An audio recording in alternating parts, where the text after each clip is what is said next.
ਸਤਿ ਸ਼੍ਰੀ ਅਕਾਲ। ਤੁਸੀਂ ਦੇਖ ਰਹੇ ਹੋ ਜੀ ਪੰਜਾਬ ਮਿਲ USA ਟੀਵੀ ਤੇ ਮੈਂ ਸੁਰਭੀ। ਖਬਰਾਂ ਦੇ ਇਸ ਬੁਲਟਨ 'ਚ ਤੁਹਾਡਾ ਬਹੁਤ-ਬਹੁਤ ਸਵਾਗਤ ਹੈ। ਪੇਸ਼ ਹਨ ਦੇਸ਼ ਵਿਦੇਸ਼ ਦੀਆਂ ਕੁਝ ਖਾਸ ਤੇ ਚੋਣਵੀਆਂ ਖਬਰਾਂ। ਕੈਨੇਡਾ ਦੇ ਵਿੱਚ ਭਾਰਤੀ ਵਿਦਿਆਰਥੀਆਂ ਨੂੰ ਡਿਪੋਰਟ ਹੋਣ ਦਾ ਖਤਰਾ। ਹੈਰਿਸ ਟਰੰਪ ਦੀ ਰਾਸ਼ਟਰਪਤੀ ਬਹਿਸ 10 ਸਤੰਬਰ ਨੂੰ ਤੈਅ।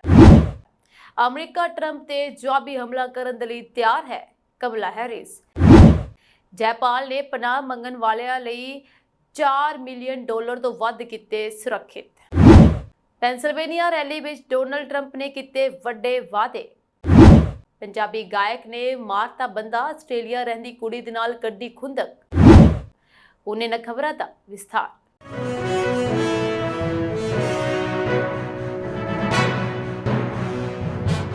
ਨੀਤੀ ਕਾਰਨ ਕੈਨੇਡਾ ਦੇ ਵਿੱਚ ਪੜ ਰਹੇ ਵਿਦੇਸ਼ੀ ਵਿਦਿਆਰਥੀਆਂ ਨੂੰ ਦੇਸ਼ ਨਿਕਾਲੇ ਦਾ ਖਤਰਾ ਹੈ ਅਤੇ ਇਸ ਦਾ ਸਭ ਤੋਂ ਵੱਧ ਅਸਰ ਭਾਰਤੀ ਵਿਦਿਆਰਥੀਆਂ ਤੇ ਪਵੇਗਾ।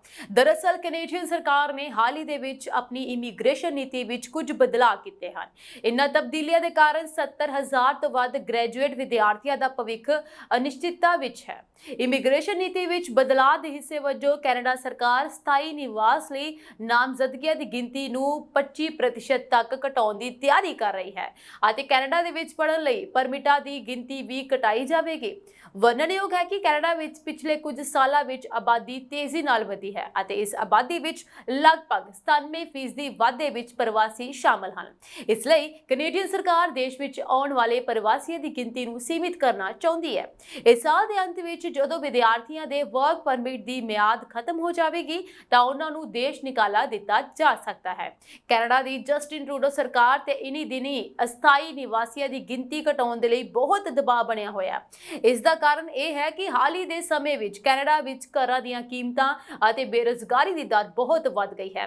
ਕੈਨੇਡਾ ਦੇ ਵਿੱਚ ਅਗਲੇ ਸਾਲ ਚੋਣਾਂ ਹੋਣੀਆਂ ਹਨ ਅਤੇ ਟਰੂਡੋ ਸਰਕਾਰ ਵੱਖ-ਵੱਖ ਸਰਵੇਖਣਾਂ ਦੇ ਵਿੱਚ ਪਛੜ ਰਹੀ ਹੈ। ਇਹੀ ਕਾਰਨ ਹੈ ਕਿ ਸਰਕਾਰ ਨੇ ਇਮੀਗ੍ਰੇਸ਼ਨ ਨੀਤੀ ਦੇ ਵਿੱਚ ਬਦਲਾਅ ਕਰਕੇ ਅਸਥਾਈ ਨਿਵਾਸੀਆਂ ਦੀ ਗਿਣਤੀ ਘਟਾਉਣ ਦਾ ਉਪਰਾਲਾ ਕੀਤਾ ਹੈ।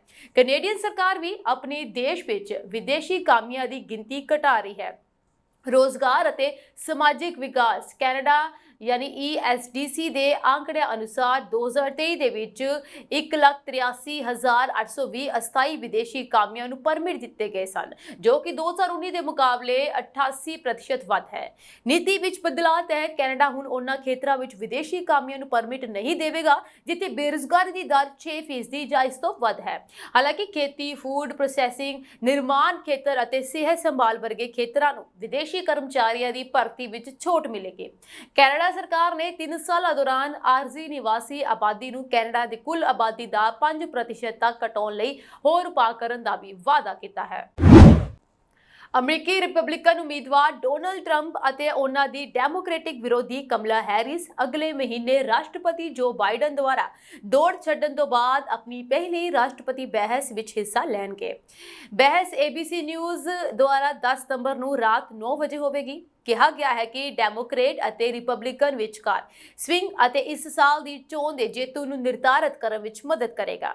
ਇਹ ਪਹਿਲਾ ਮੌਕਾ ਹੋਵੇਗਾ ਜਦੋਂ ਲਗਭਗ 240 ਮਿਲੀਅਨ ਅਮਰੀਕੀ ਵੋਟਰਾਂ ਨੂੰ ਟਰੰਪ ਅਤੇ ਹੈਰਿਸ ਨੂੰ 5 ਨਵੰਬਰ ਦੀਆਂ ਚੋਣਾਂ ਤੋਂ ਪਹਿਲਾਂ ਆਪਣੀਆਂ ਨੀਤੀਆਂ ਨੂੰ ਨਾਲ-ਨਾਲ ਸਮਝਾਉਂਦੇ ਸੁਣਨ ਦਾ ਮੌਕਾ ਮਿਲੇਗਾ ਅਤੇ ਇੱਕ ਦੁਰਲੱਭ ਪਲ ਜਦੋਂ ਦੋਵੇਂ ਇੱਕੋ ਕੈਮਰੇ ਵਿੱਚ ਹੋਣਗੇ।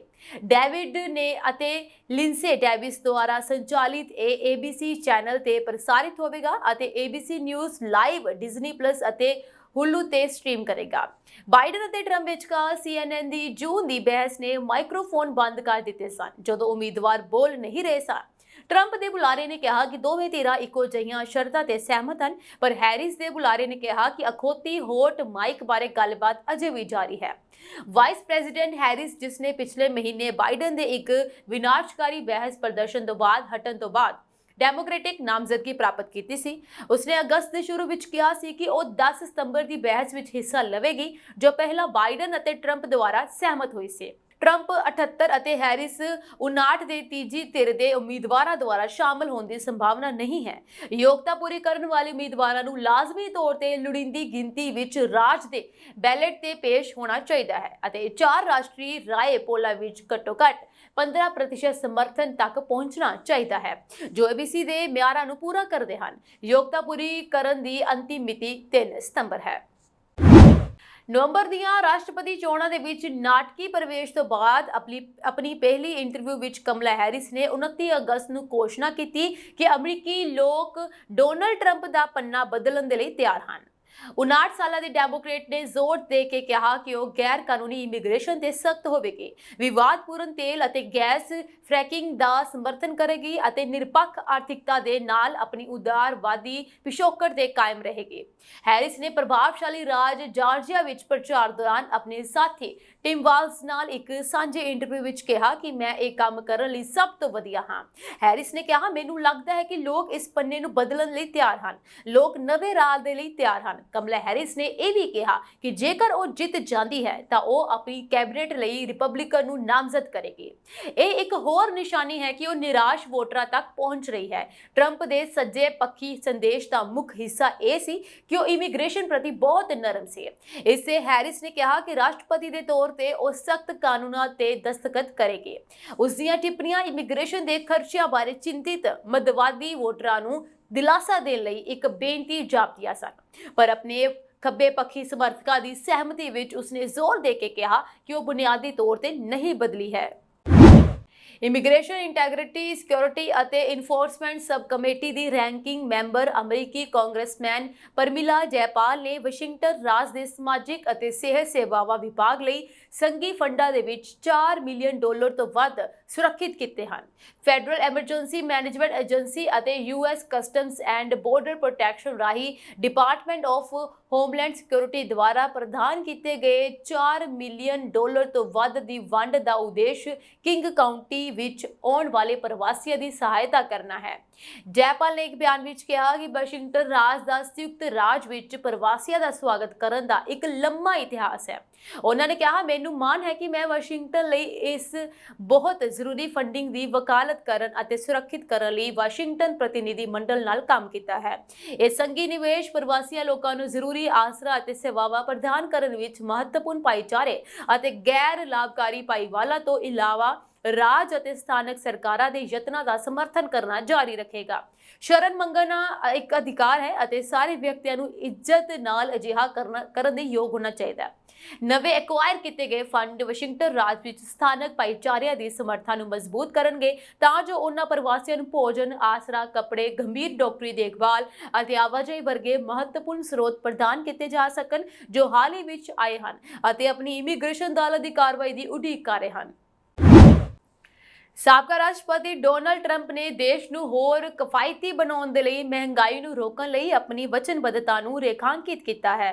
ਕੰਮ ਕਰਨ ਵਾਲੇ ਅਮਰੀਕੀਆਂ ਦੀ ਵਕਾਲਤ ਕੀਤੀ, ਸਰਕਾਰੀ ਭ੍ਰਿਸ਼ਟਾਚਾਰ ਨੂੰ ਜੜੋਂ ਪੁੱਟਿਆ ਅਤੇ ਬੋਲਣ ਦੀ ਆਜ਼ਾਦੀ ਦਾ ਵਾਅਦਾ ਕੀਤਾ।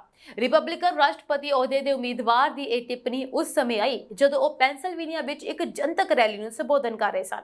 ਰੈਲੀ ਨੂੰ ਸੰਬੋਧਿਤ ਕਰਦੇ ਹੋਏ ਟਰੰਪ ਨੇ ਕਿਹਾ ਕਿ ਅਸੀਂ ਮਹਿੰਗਾਈ ਨੂੰ ਹਰਾ ਦੇਵਾਂਗੇ ਅਤੇ ਅਸੀਂ ਅਮਰੀਕਾ ਨੂੰ ਦੁਬਾਰਾ ਕਿਫਾਇਤੀ ਬਣਾਵਾਂਗੇ।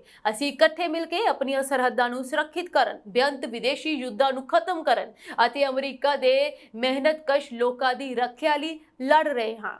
ਸਰਕਾਰੀ ਭ੍ਰਿਸ਼ਟਾਚਾਰ ਨੂੰ ਹਰਾਉਣਾ, ਬੋਲਣ ਦੀ ਆਜ਼ਾਦੀ ਨੂੰ ਬਹਾਲ ਕਰਨ ਅਤੇ ਅਮਰੀਕਾ ਨੂੰ ਫਿਰ ਤੋਂ ਸਿਹਤਮੰਦ ਬਣਾਉਣਾ ਸਾਡਾ ਕੰਮ ਹੈ ਅਤੇ ਅਸੀਂ ਕੰਮ ਕਰਾਂਗੇ। ਸੰਯੁਕਤ ਰਾਜ ਅਮਰੀਕਾ ਲਈ ਆਪਣੇ ਏਜੰਡੇ ਤੇ ਹੋਰ ਬੋਲਦਿਆਂ ਟਰੰਪ ਨੇ ਕਿਹਾ ਉਹ ਦੇਸ਼ ਨੂੰ ਵਿਸ਼ਵ ਵਿੱਚ ਇੱਕ ਪ੍ਰਮੁੱਖ ਊਰਜਾ ਉਤਪਾਦਕ ਬਣਾਉਣ ਦੇ ਲਈ ਕੰਮ ਕਰੇਗਾ ਅਤੇ ਦਾਅਵਾ ਕੀਤਾ ਕਿ ਦੇਸ਼ ਊਰਜਾ ਦੀਆਂ ਲਾਗਤਾਂ ਵਿੱਚ ਕਮੀ ਦਾ ਅਨੁਭਵ ਕਰੇਗਾ ਜਿਸ ਨਾਲ ਪਰਿਵਾਰਾਂ ਦੇ ਊਰਜਾ ਬਿੱਲਾਂ ਵਿੱਚ 50% ਦੀ ਕਮੀ ਆਵੇਗੀ। ਉਹਨਾਂ ਨੇ ਕਿਹਾ ਅਸੀਂ ਹੁਣ ਤੱਕ ਅਮਰੀਕਾ ਨੂੰ ਦੁਨੀਆ ਦਾ ਪ੍ਰਮੁੱਖ ਊਰਜਾ ਉਤਪਾਦਕ ਬਣਾਵਾਂਗੇ। ਸਾਡੇ ਪੈਰਾਂ ਹੇਠੇ ਕਿਸੇ ਵੀ ਹੋਰ ਦੇਸ਼ ਨਾਲੋਂ ਜ਼ਿਆਦਾ ਤਰਲ ਸੋਨਾ ਹੈ ਅਤੇ ਅਸੀਂ ਇਸ ਦੀ ਵਰਤੋਂ ਆਪਣੇ ਲੋਕਾਂ ਲਈ ਟੈਕਸਾਂ ਅਤੇ ਊਰਜਾ ਖਰਚਿਆਂ ਨੂੰ ਘਟਾਉਣ ਦੇ ਲਈ ਕਰਾਂਗੇ। ਅਸੀਂ 12 ਮਹੀਨਿਆਂ ਵਿੱਚ ਕਰਾਂਗੇ। ਸਾਬਕਾ ਰਾਸ਼ਟਰਪਤੀ ਨੇ IVF ਲਈ ਆਪਣੇ ਸਮਰਥਨ ਨੂੰ ਦੁਹਰਾਇਆ ਅਤੇ ਕਿਹਾ ਕਿ ਮੈਂ ਇੱਕ ਵੱਡੀ ਨਵੀਂ ਘੋਸ਼ਣਾ ਵੀ ਕੀਤੀ ਸੀ ਕਿ ਜੇਕਰ ਮੈਂ ਇਸ ਨਵੰਬਰ ਵਿੱਚ ਚੁਣਿਆ ਜਾਂਦਾ ਤਾਂ ਪਹਿਲੀ ਵਾਰ ਤੁਹਾਡੀ ਸਰਕਾਰ ਸਭ ਲਈ ਭੁਗਤਾਨ ਕਰੇਗੀ ਜਾਂ ਬੀਮਾ ਕੰਪਨੀਆਂ ਨੂੰ ਭੁਗਤਾਨ ਕਰਨ ਦੀ ਲੋੜ ਹੋਵੇਗੀ। ਪੰਜਾਬੀ ਗਾਇਕ ਨੇ ਆਸਟ੍ਰੇਲੀਆ ਰਹਿੰਦੀ ਪ੍ਰੇਮਿਕਾ ਦੇ ਵਿਆਹ ਕਰਵਾਉਣ ਤੋਂ ਇਨਕਾਰ ਕਰ ਦੇਣ ਤੇ ਉਸਦੇ ਪਿਤਾ ਦਾ ਕਤਲ ਕਰਕੇ ਲਾਸ਼ ਝਾੜੀਆਂ ਵਿੱਚ ਸੁੱਟ ਦਿੱਤੀ। ਇਸ ਮਗਰੋਂ ਪੰਜਾਬੀ ਗਾਇਕ ਰਣਜੀਤ ਬਾਠ ਨੇ ਆਸਟ੍ਰੇਲੀਆ ਰਹਿੰਦੀ ਨੂੰ ਮੈਸੇਜ ਕਰਕੇ ਘਟਨਾ ਤੇ ਅਫਸੋਸ ਜਤਾਉਂਦਿਆਂ ਪਿਤਾ ਦੀ ਲਾਸ਼ ਝਾੜੀਆਂ ਵਿੱਚ ਸੁੱਟਣ ਦਾ ਆਪ ਹੀ ਖੁਲਾਸਾ ਕੀਤਾ। ਥਾਣਾ ਦਾਖਾ ਦੀ ਪੁਲਿਸ ਨੇ ਵਿਕਰਮ ਸੱਗੜ ਪੁੱਤਰ ਰਵਿੰਦਰਪਾਲ ਸੱਗੜ ਵਾਸੀ ਪਿੰਡ ਕਿਲਾ ਰਾਏਪੁਰ ਦੇ ਬਿਆਨਾਂ ਤੇ ਉਸਦੇ ਪਿਤਾ ਰਵਿੰਦਰਪਾਲ ਸਿੰਘ ਨੂੰ ਕਤਲ ਕਰਨ ਦੇ ਦੋਸ਼ ਵਿੱਚ ਰਣਜੀਤ ਸਿੰਘ ਕਾਲੋ ਉਰਫ ਰਣਜੀਤ ਬਾਠ ਪੁੱਤਰ ਸਵਰਨ ਸਿੰਘ ਅਤੇ ਉਸਦੇ ਭਤੀਜੇ ਗੁੱਲੀ ਵਾਸੀ ਬਾਠ ਕਲਾ ਜਲੰਧਰ ਵਿਰੁੱਧ ਜ਼ੇਰੇ ਧਾਰਾ 103(3) BNSA ਅਧੀਨ ਕੇਸ ਦਰਜ ਕੀਤਾ ਹੈ। शिकायतकर्ता विक्रम सग्गड़ ने अपने बयानों ते दोष लगाया कि 29 अगस्त ਨੂੰ ਸਵੇਰੇ ਆਪਣੇ ਨਾਲ ਵਿਨੋਦ ਕੁਮਾਰ ਨੂੰ ਨਾਲ ਲੈ ਕੇ ਸਿਵਲ ਹਸਪਤਾਲ ਲੁਧਿਆਣਾ ਜਾ ਕੇ ਦੇਖਿਆ ਕਿ ਉਹਨਾਂ ਦੇ ਪਿਤਾ ਰਵਿੰਦਰਪਾਲ ਸਿੰਘ ਦੀ ਲਾਸ਼ ਮੋਰਚਰੀ 'ਚ ਪਈ ਸੀ, ਜਿਸ ਬਾਰੇ ਉਹਨਾਂ ਨੇ ਆਪਣੀ ਆਸਟ੍ਰੇਲੀਆ ਰਹਿੰਦੀ ਭੈਣ ਕਿਰਨਦੀਪ ਨਾਲ ਗੱਲ ਕੀਤੀ। ਉਸਨੇ ਉਸਨੂੰ ਦੱਸਿਆ ਕਿ ਮੇਰੀ ਟਿਕਟੌਕ ਤੇ ਰਣਜੀਤ ਕਾਲੋ ਉਰਫ ਰਣਜੀਤ ਬਾਠ ਨਾਲ ਗੱਲਬਾਤ ਹੋਈ ਸੀ ਕਿ ਆਪਾਂ ਵਿਆਹ ਕਰਵਾ ਲਵਾਂਗੇ, ਪਰ ਇਸ ਤੋਂ ਪਹਿਲਾਂ ਮੈਂ ਤੁਹਾਨੂੰ ਜਾਣ ਲਵਾਂ, ਇਸ ਲਈ ਮਾਰਚ 2024 ਚ ਰਣਜੀਤ ਸਿੰਘ ਬਾਠ ਉਸਦੇ ਕੋਲ ਆਸਟ੍ਰੇਲੀਆ ਆ ਗਿਆ ਸੀਗਾ, ਜਿਸ ਨੂੰ ਉਹ ਮਿਲਣ ਗਈ। ਕਿਰਨਦੀਪ ਨੇ ਦੱਸਿਆ ਕਿ ਰਣਜੀਤ ਲੋੜ ਤੋਂ ਵੱਧ ਸ਼ਰਾਬ ਪੀਂਦਾ ਸੀ, ਜੋ ਇੱਕ ਦਿਨ ਮੇਰੇ ਘਰ ਦੇ ਬਾਹਰ ਆ ਕੇ ਗਾਲੀ ਗਲੋਚ ਕਰਨ ਲੱਗਾ, ਜੋ ਧਮਕੀਆਂ ਦੇ ਰਿਹਾ ਸੀ ਕਿ ਤੂੰ ਆਪਣੇ ਘਰ ਵਾਲੇ ਤੋਂ ਜਲਦੀ ਤਲਾਕ ਲੈ, ਨਹੀਂ ਤਾਂ ਮੈਂ ਤੈਨੂੰ ਜਾਂ ਤੇਰੇ ਘਰਦਿਆਂ ਨੂੰ ਮਾਰ ਦੇਵਾਂਗਾ। ਉਸਨੇ ਕਿਹਾ ਕਿ ਮੈਂ ਇਸ ਬਾਰੇ ਆਸਟ੍ਰੇਲੀਆ ਪੁਲਿਸ ਨੂੰ ਕਾਲ ਕਰਕੇ ਸ਼ਿਕਾਇਤ ਵੀ ਕੀਤੀ। ਇਸ ਦੇ ਵਿਰੁੱਧ ਕੇਸ ਚੱਲਿਆ, ਜਿਸ ਕਾਰਨ ਇਸ ਨੂੰ ਜੂਨ ਮਹੀਨੇ 'ਚ ਵਾਪਸ ਭਾਰਤ ਭੇਜ ਦਿੱਤਾ ਗਿਆ ਅਤੇ ਇਸ ਤੋਂ ਬਾਅਦ ਉਸਨੇ ਇਹ ਕਾਰਾ ਕਰ ਦਿੱਤਾ। ਰਾਸ਼ਟਰਪਤੀ ਅਹੁਦੇ ਦੀ ਉਮੀਦਵਾਰੀ ਹਾਸਲ ਕਰਨ ਮਗਰੋਂ ਪਹਿਲੀ ਟੀਵੀ ਇੰਟਰਵਿਊ ਦੌਰਾਨ ਕਮਲਾ ਹੈਰਿਸ ਨੇ ਕਿਹਾ ਕਿ ਜੇਤੂ ਰਹਿਣ ਦੀ ਸੂਰਤ ਵਿੱਚ ਉਹ ਰਿਪਬਲਿਕਨ ਪਾਰਟੀ ਦੇ ਇੱਕ ਆਗੂ ਨੂੰ ਆਪਣੀ ਕੈਬਨਿਟ ਵਿੱਚ ਜ਼ਰੂਰ ਸ਼ਾਮਲ ਕਰਨਗੇ। ਉਹਨਾਂ ਨੇ ਕਿਹਾ ਵਿਰੋਧੀ ਧਿਰ ਦਾ ਮੈਂਬਰ ਮੰਤਰੀ ਮੰਡਲ ਵਿੱਚ ਹੋਣਾ ਅਮਰੀਕਾ ਦੇ ਲੋਕਾਂ ਵਾਸਤੇ ਚੰਗਾ ਹੋਵੇਗਾ।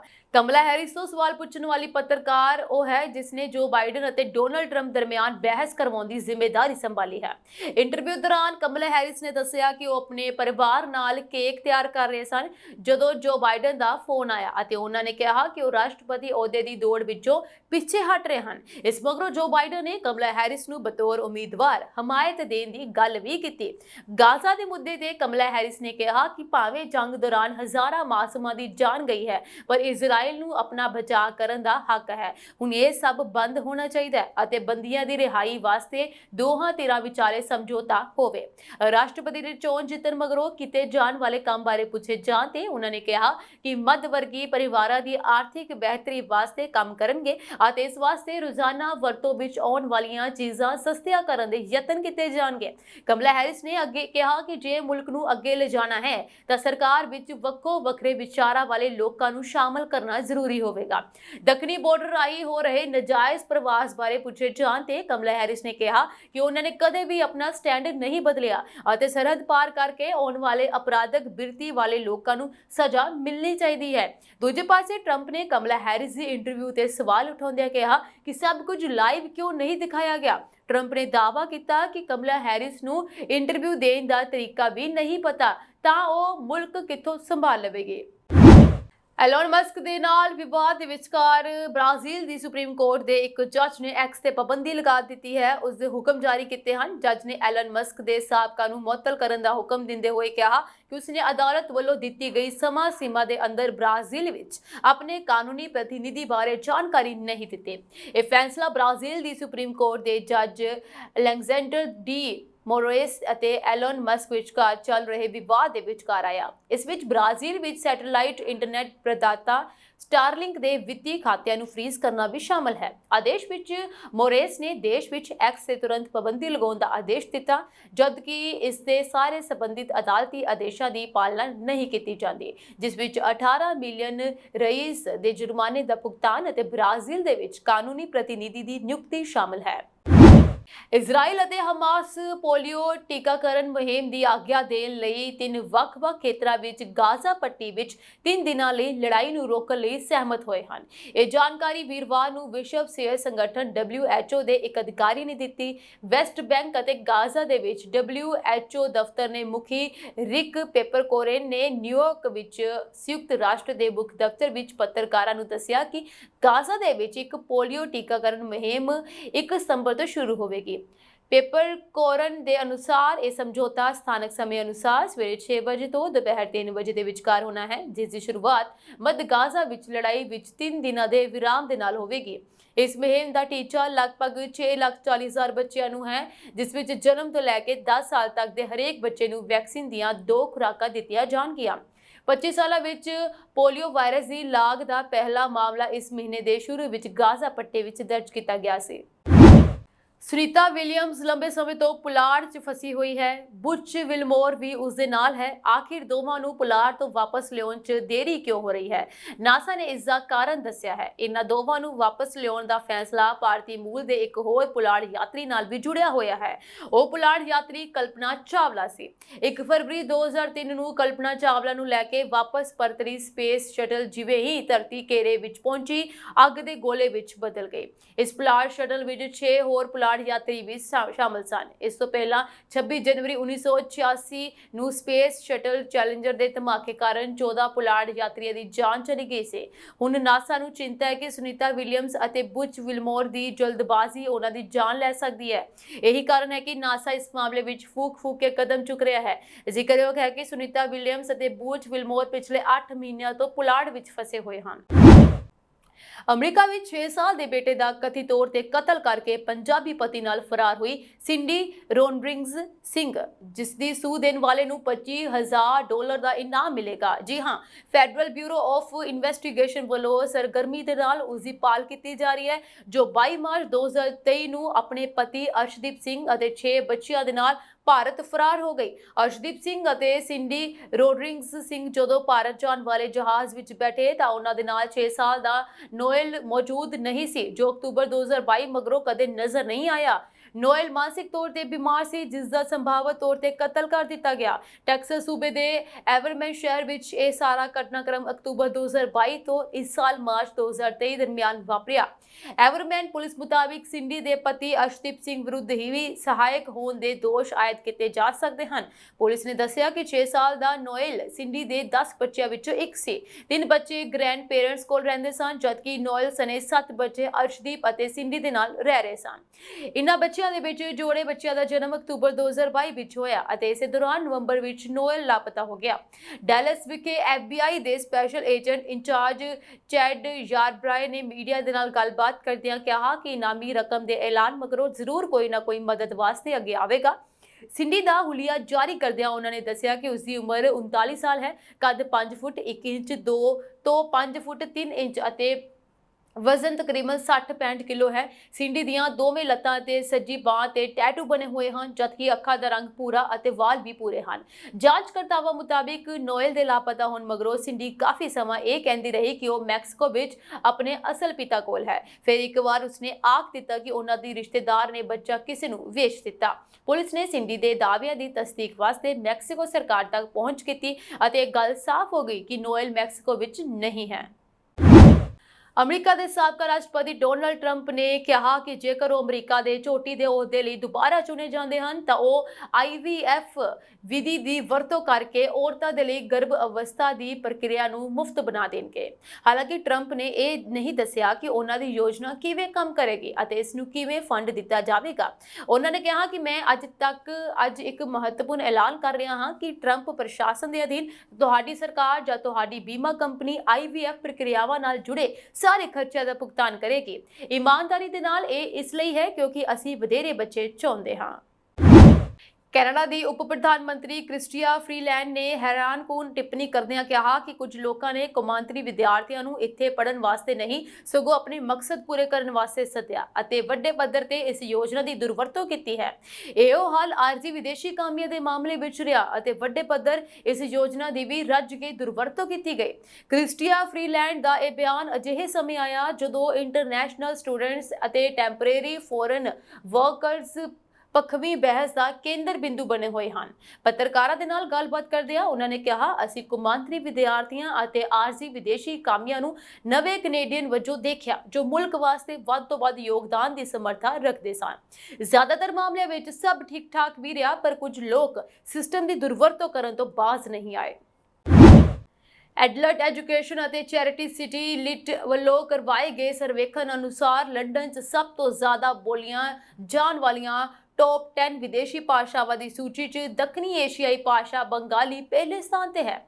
ਬੰਗਾਲੀ ਨੂੰ ਅਧਿਕਾਰਤ ਤੌਰ ਤੇ ਲੰਡਨ ਵਿੱਚ ਅੰਗਰੇਜ਼ੀ ਤੋਂ ਬਾਅਦ ਦੂਜੀ ਸਭ ਤੋਂ ਵੱਧ ਬੋਲੀ ਜਾਣ ਵਾਲੀ ਵਿਦੇਸ਼ੀ ਭਾਸ਼ਾ ਵਜੋਂ ਨਾਮਜ਼ਦ ਕੀਤਾ ਗਿਆ। ਉਸ ਤੋਂ ਬਾਅਦ ਪੋਲਿਸ਼ ਅਤੇ ਤੁਰਕੀ ਭਾਸ਼ਾ ਦਾ ਨੰਬਰ ਆਉਂਦਾ ਹੈ। ਲਗਭਗ 165 ਸ਼ਰੀਅਤ 311 ਲੰਡਨ ਵਾਸੀ ਇਹਨਾਂ ਤਿੰਨਾਂ ਵਿੱਚੋਂ ਕਿਸੇ ਇੱਕ ਨੂੰ ਆਪਣੀ ਪਹਿਲੀ ਭਾਸ਼ਾ ਵਜੋਂ ਬੋਲਦੇ ਹਨ। ਬੰਗਾਲੀ ਤੋਂ ਇਲਾਵਾ ਵਿਦੇਸ਼ੀ ਭਾਸ਼ਾਵਾਂ ਦੀ ਸੂਚੀ ਵਿੱਚ ਪੰਜਾਬੀ, ਗੁਜਰਾਤੀ ਅਤੇ ਤਾਮਿਲ ਵੀ ਸ਼ਾਮਲ ਹਨ। ਲਗਭਗ 71,609 ਲੰਡਨ ਵਾਸੀ ਬੰਗਾਲੀ ਨੂੰ ਆਪਣੀ ਮੁੱਖ ਭਾਸ਼ਾ ਵਜੋਂ ਬੋਲਦੇ ਹਨ।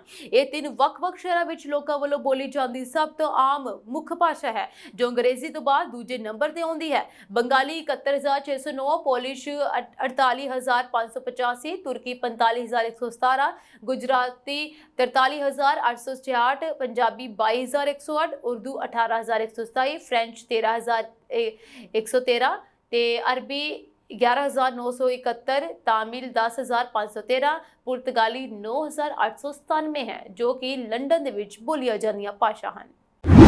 ਯੂਕਰੇਨ ਰੂਸ ਜੰਗ ਦੌਰਾਨ ਯੂਕਰੇਨ ਨੂੰ ਅਮਰੀਕਾ ਤੋਂ ਮਿਲੇ ਆਧੁਨਿਕ ਜੰਗੀ ਜਹਾਜ਼ F-16 ਦੇ ਕ੍ਰੈਸ਼ ਹੋਣ ਕਾਰਨ ਜਿੱਥੇ ਦੁਨੀਆ ਨੇ ਅਮਰੀਕਾ ਵੱਲ ਉਂਗਲ ਉਠਾਉਣੀ ਸ਼ੁਰੂ ਕਰ ਦਿੱਤੀ ਹੈ, ਉੱਥੇ ਹੀ ਯੂਕਰੇਨ ਦੇ ਰਾਸ਼ਟਰਪਤੀ ਵਲਾਦੀਮੀਰ ਜ਼ੈਲੈਂਸਕੀ ਦੇ ਫੈਸਲੇ ਨੇ ਕੌਮਾਂਤਰੀ ਪੱਧਰ ਤੇ ਹਲਚਲ ਮਚਾ ਦਿੱਤੀ ਹੈ। ਯੂਕਰੇਨ ਦੀ ਫੌਜ ਨੇ ਕਿਹਾ ਕਿ ਇਨ੍ਹਾਂ ਜਹਾਜ਼ਾਂ ਵਿੱਚੋਂ ਇੱਕ ਅਮਰੀਕਾ ਤੋਂ ਪ੍ਰਾਪਤ ਇੱਕ F-16 ਰੂਸੀ ਹਮਲੇ ਵਿੱਚ ਨਸ਼ਟ ਹੋ ਗਿਆ ਸੀ, ਜਿਸ ਤੋਂ ਬਾਅਦ ਜ਼ੈਲੈਂਸਕੀ ਨੇ ਹਵਾਈ ਸੈਨਾ ਦੇ ਮੁਖੀ ਨੂੰ ਬਰਖਾਸਤ ਕਰ ਦਿੱਤਾ। ਇਹ ਕਦਮ ਉਦੋਂ ਆਇਆ ਜਦੋਂ ਯੂਕਰੇਨ ਰੂਸ ਦੇ ਨਾਲ ਚੱਲ ਰਹੇ ਸੰਘਰਸ਼ ਵਿੱਚ ਪੱਛਮੀ ਸਮਰਥਨ ਦੇ ਤਹਿਤ ਹਾਸਲ ਕੀਤੇ F-16 ਜਹਾਜ਼ਾਂ ਦੀ ਵਰਤੋਂ ਕਰ ਰਿਹਾ ਹੈ। ਇਹ ਸਾਂਝੀ ਦੇਸ਼ ਵਿਦੇਸ਼ ਦੀਆਂ ਕੁਝ ਖਾਸ ਤੇ ਚੋਣਵੀਆਂ ਖਬਰਾਂ ਹੋਰ ਅਪਡੇਟਸ ਨਾਲ ਜੁੜੇ ਰਹਿਣ ਦੇ ਲਈ ਤੁਸੀਂ ਬਨੇ ਰਹੋ ਪੰਜਾਬ ਮੇਲੀ USA TV ਦੇ ਨਾਲ। ਤੁਹਾਡੇ ਸਭ ਦਾ ਬਹੁਤ ਬਹੁਤ ਧੰਨਵਾਦ।